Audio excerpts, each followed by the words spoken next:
Mapagpalang araw po sa ating lahat. Ako po si Emmanuel O. Alejandre. Ito po ang aking daily devotion para sa ngayong December 3. And ang ating series for this week is all about understanding the church.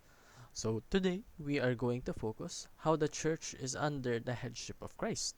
Makikita natin ito sa Colossians chapter 1 verse 18 na nagsasabing, "And he is the head of the body, the church. He is the beginning and the firstborn from among the dead, so that in everything he might have the supremacy." Sa Tagalog, siya ang ulo ng katawan, ang iglesia.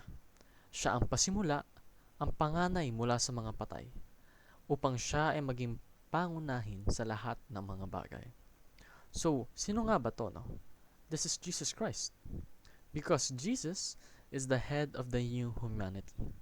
Siya daw po ang siyang mamumuna sa movement ng pagkakaroon ng malaking pagbabago para sa sangkatauhan. Because Jesus is the beginning and the firstborn. Siya po ang unang anak ng ating Panginoon. He is Almighty. Talagang karangal-rangal ang pangalan ni Jesucristo. Therefore, Jesus has supremacy over all things. Lahat ng naiisip mo, sa atin, sa lahat ng mga hayop, sa lahat ng creation sa mundo, sa kabuuan ng ating purpose sa buhay, lahat yan ay pinamumunuan ni Jesucristo. We live under the head of Christ. Tayo po ay namumuhay sa ilalim niya, sa kanyang pamamaraan, sa kanyang mga katuruan, sa kanyang mga ibinahaging sakripisyo. And we live the resurrected life. Anong ibig sabihin nito?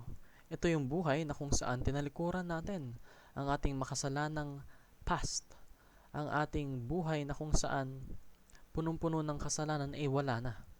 We are reborn into something that glorifies God. And we proclaim the supremacy of Christ.